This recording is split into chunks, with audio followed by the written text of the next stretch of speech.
He believes that its elongated jaws suggest it would have eaten fish.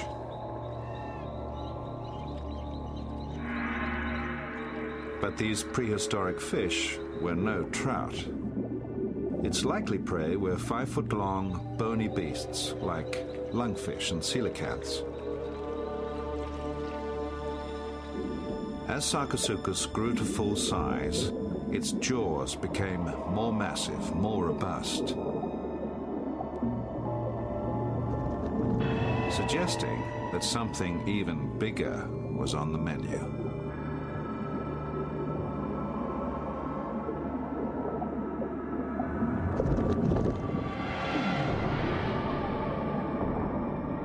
Could SuperCroc have eaten dinosaurs?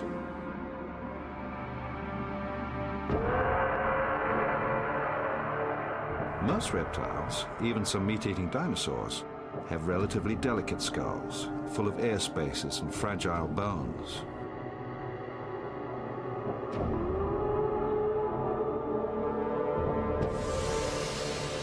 But the crocodile's skull is fused into an almost solid hunk. It has evolved to silence large and powerful prey.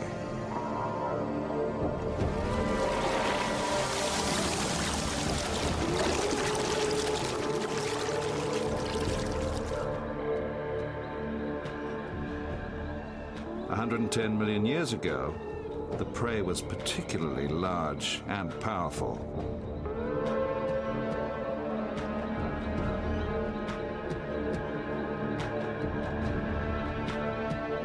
What kind of bite would it take to bring down a dinosaur? To rip through its leathery hide, to crush its huge bones? A big one.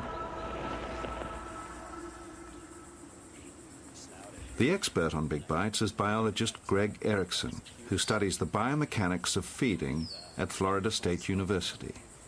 So this is the main breeding lake here. He is working with Kent Fleet, an advisor to the St. Augustine alligator farm in Florida.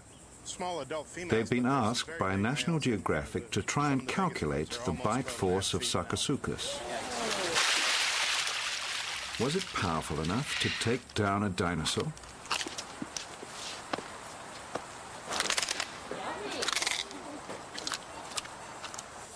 Greg has a custom-made bite bar that will gauge the force of a gator's bite. To estimate the bite force of SuperCroc, he will scale this up, way up. You can imagine there must have just been incredible encounters between, these 35-foot behemoths, and also they must have been taking out very large prey items. I mean, these animals lived at a time when there were all kinds of giant animals. There were dinosaurs and other creatures of the sea that were just enormous, and it's really neat to sort of speculate what that must have been like.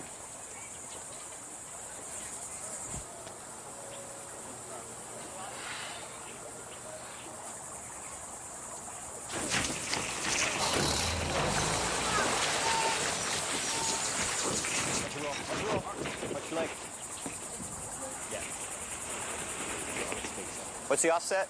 06. 06, we're ready. Okay, here we go. Hang on, people. Finally, she's ready, and Greg carefully inserts the bite bar between her jaws. Mm-hmm.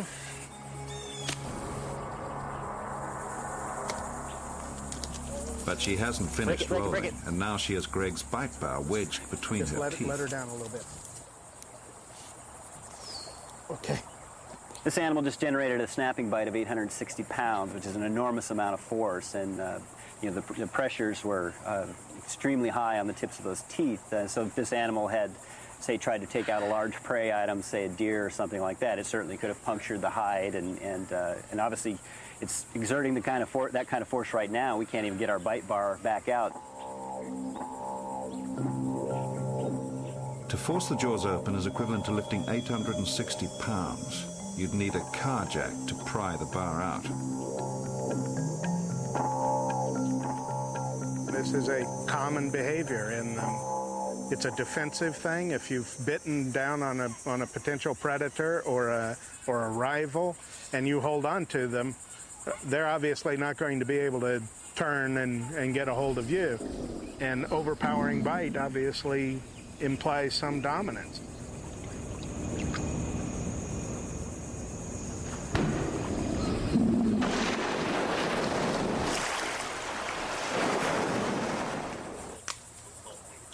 "20 minutes later, they finally get the bar back. We need people. Greg and team need data from different size animals. They move on to test a large male, not knowing the kind of power this animal's jaws will be capable of.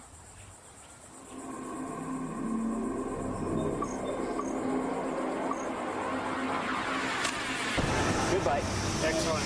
2125. What was that, Billy? 2125. 2,125 pounds. Yeah, that's amazing. Wow. Over a ton of force in a split second. The bite force we measured of 2,125 pounds is the highest bite force ever measured for any animal living today. And just for comparison, the spotted hyena, the bone-crushing champion among mammals, only generates a bite about half that, around 1,000 pounds. Animals such as lions are similarly in that range. Sharks are a little bit lower. 2,125 pounds. That's equivalent to putting a small pickup truck on top of this animal's head and pressing its teeth down. As you can imagine, just incredible pressure was generated when it did that bite.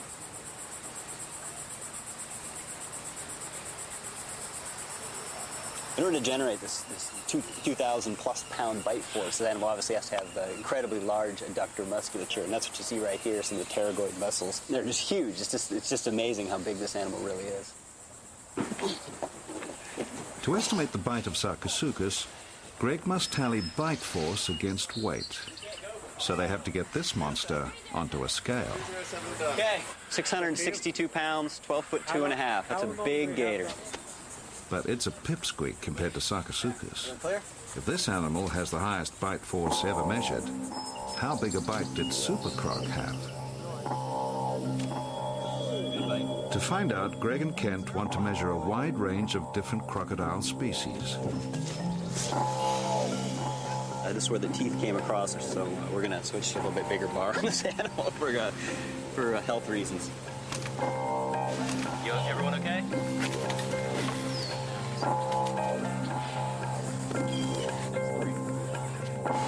Careful, careful, careful. Got a root.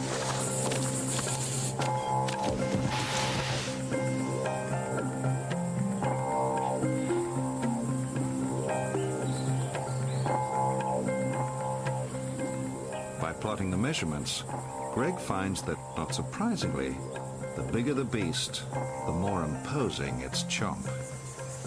What we found in this research is that there's a very strong relationship between the body weight of these animals and the bite forces that they can generate. Now, because of that tight relationship, we can predict bite forces for Sarcosuchus. Greg's data show that Sarcosuchus had a bite force of around 18,000 pounds. Take this bite and multiply it by 9, you get an idea of the bite of the SuperCroc.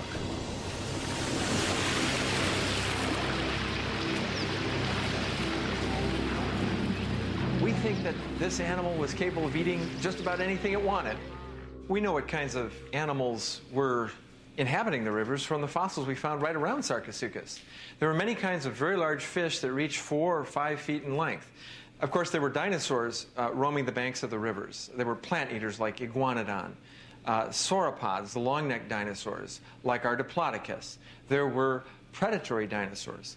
The young of these animals, something like a 10, 12, 15-foot sauropod dinosaur drinking at the shore, this animal would have no problem dragging it down, much like a Nile crocodile today drags a wildebeest under the water into its untimely death.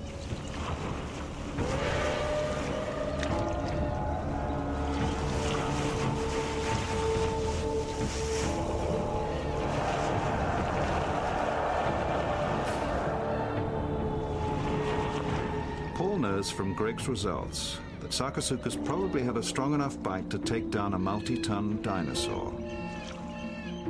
But just how much crocodile was there backing up this massive bite?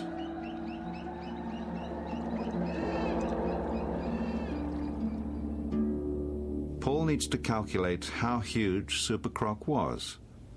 But he has a problem. His animal is missing a body. There was nothing beyond the skull. It was isolated. Elsewhere in the desert, we found bones of this crocodile, some of them from half-grown individuals, some of them from three-quarter-grown individuals. Here's bones of the back and the armor plates that covered them. Moving back further now, perhaps 15, 20 feet from the jaws, hip bones and a leg bone. Now we come to the tail, and of the tail we have the armor plates. We know it extended further, 25 feet, 30 feet, and into uncharted waters for crocodiles. No crocodile has been found at this size.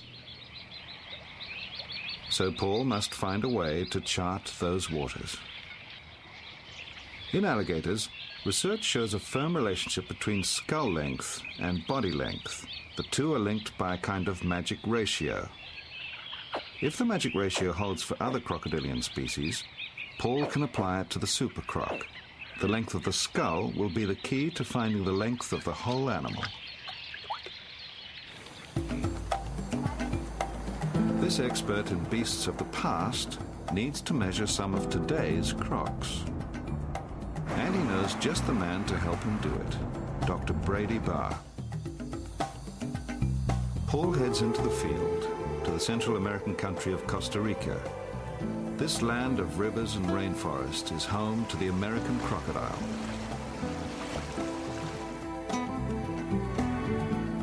Paul travels to the west of the country to the Tarcoles River. Here he meets up again with Brady and his colleague, Juan Bolaños. Our guy. Hey, Brady, man, how's you it have going? trouble?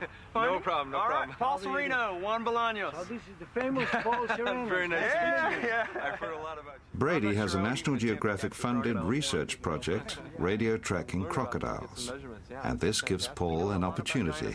But never placed his hands on a truly giant crocodile. Yeah. Really, you don't? No, this is going to be a great experience. Okay. Yeah. They're right over here. I mean, yeah, literally. Let's come on. We'll go. We'll show you right here. Let's go.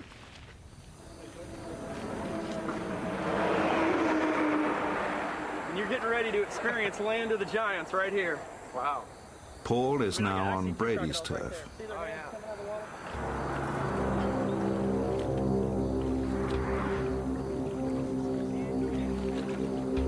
Oh, look at this. Look at this. 1, 2, 3, 4, and that is a giant right there. Through much of its range, the American crocodile is endangered. But Costa Rica has worked hard to protect its crocs. Today, the country not only has a lot of crocs, but a lot of big crocs. Even here, though, the crocodile is threatened by an expanding human population. In riverside towns, life generally revolves around the water. Water that is home to the crocodile. As these worlds collide, croc attacks on humans and livestock become more common. People fight back, sometimes killing the animals.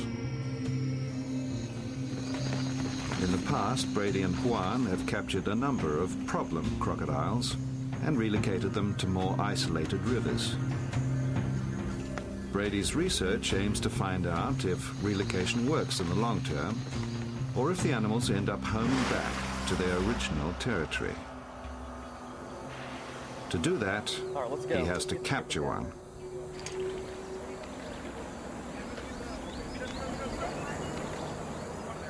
This bridge is a major tourist attraction, and the crocodiles are used to being fed. While Brady rings the dinner bell from the bridge, Paul and Juan head down to the river.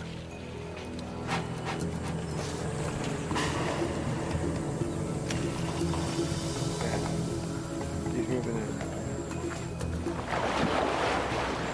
He's a monster.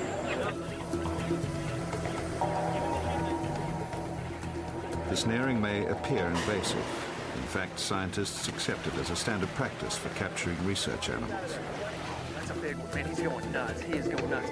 Throw the rope to Sereno, Jerry. Throw it. right, hang on. We'll be right there. They have to hurry down to help Paul and Juan subdue the huge croc.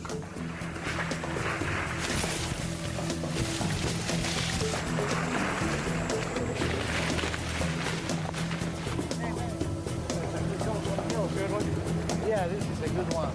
You caught? Have you done anything?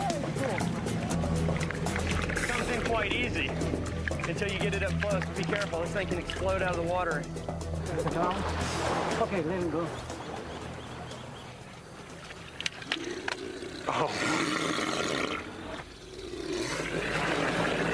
That's an angry crocodile. That's an angry crocodile. Yeah, he's trying to get both. See, you got those jaws secured? You got it? Covering the eyes helps calm the crocodile. Keep your eye out for other crocodiles. Very dangerous. You got the jaws? Hang on to it. Yeah. Keep looking for other crocodiles behind us. Very dangerous situation because other crocodiles are attracted to the splashing, come up and eat one of us. Take one from behind would not be good. Ready? Uno, dos, tres. Watch out for this head. Crocodile will swing his head around, hit you in the face, knock you out. I got my nose broken by one of them. Broke his nose. Ready? Come on. Uno, dos, tres. It takes 5 of them to drag the animal out of the water.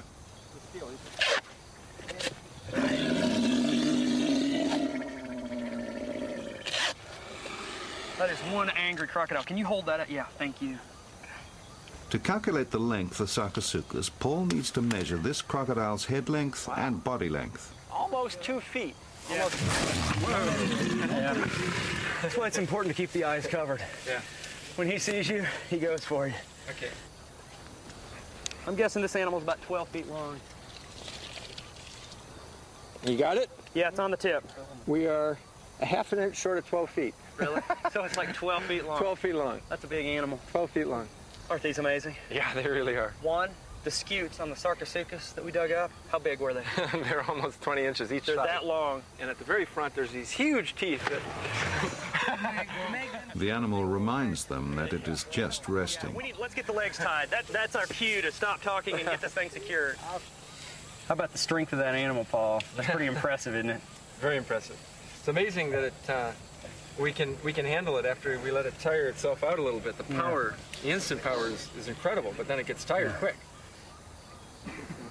Crocodiles are immensely powerful, but they build up lactic acid very quickly, and like a sprinter, they are soon spent.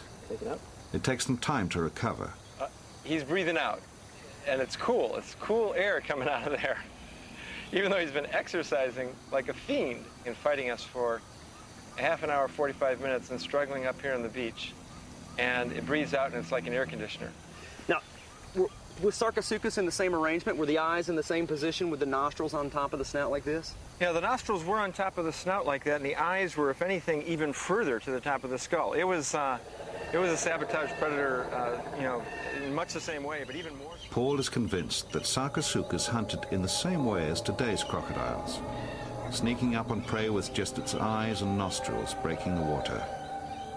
It is a killing technique that has worked for at least 100 million years. Getting this close to a modern crocodile has already given Paul valuable insights into Sarcosuchus. Well, I've studied extinct huge reptiles all my life, but I've never had the chance to come face to face with anything large and reptilian. And jumping on the back of one of these things, towing it in, is one of the greatest experiences of my lifetime. It's the first time I've come face to face and touched and felt an enormous reptile. Okay. Okay, again. So 1, 2, 3, let's go. To relocate this enormous reptile, they have to load it into a pickup.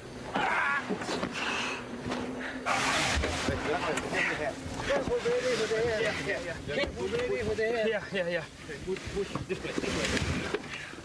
We got a 12-foot crocodile. It's about doing us all in. Oh, wait. Can you imagine a 30-foot Sarcosuchus? You'd need a bigger truck. He's gonna move. watch out, watch out, watch out, watch out. The slightest twitch from the crocodile is enough to unseat Paul and Brady. We should have tied ourselves onto the truck. I know it. Then it would have just dragged us if it throws you out. Just so strong. This animal will be released in the Tuleen River, about 20 miles from where it was captured. You guys are free. Okay. No, that's good. You got to put the radio transmitter on. First, Brady attaches a radio transmitter so they can track the animal and see if it returns to the Tarkales. Yeah, that's great. That's not going anywhere. See if we got a signal.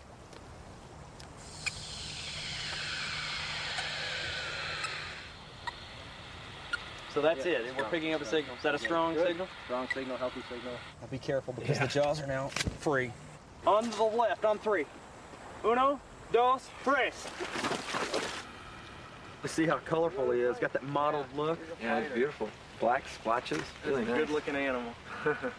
It looks so peaceful. It looks so placid. After a while, it lulls you into a sense of intimacy. And the moment you release it, you realize what's going on behind the eye in the little brain that operates that animal. It's a little brain, but it's a survivor's brain. I mean, a brain that carried it through millions of years, and a brain that doesn't want to be kept captive by a bunch of puny humans. All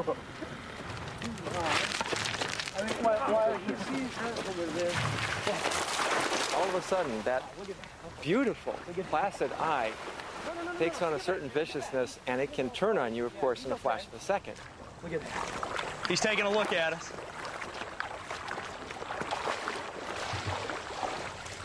Look at that, taking deep breaths.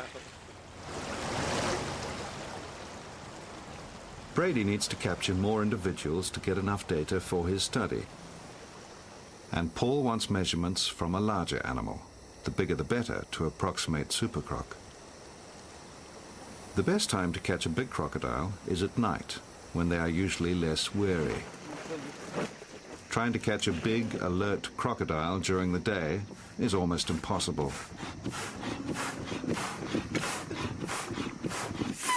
Now, Brady, are you worried at all about trying to capture a crocodile with an inflatable boat? Yeah, let's not talk about it before we go out.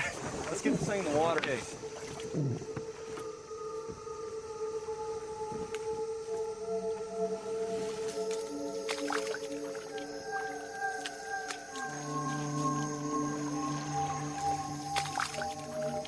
To go down one of these rivers on a fragile raft, and you see all the eyes around you and the reeds around the river, it gives you a sense for what one of these crocodiles is like as a predator.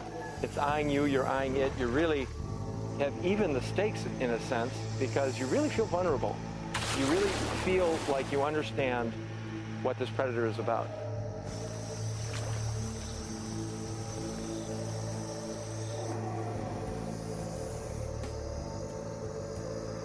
There he is, right there. Look. That's a big one. Look. You see him? Right there. Oh, man, that is a good one.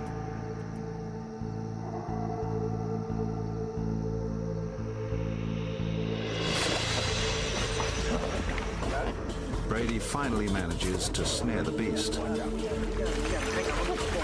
out, he's very close. Yeah, very close here.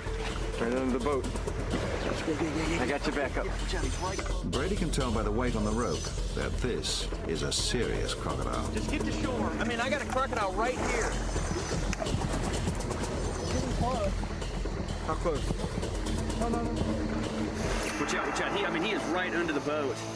I mean, it's strange. It's like slack. I mean, he's not pulling. It's like I'm afraid he's going to bite the boat.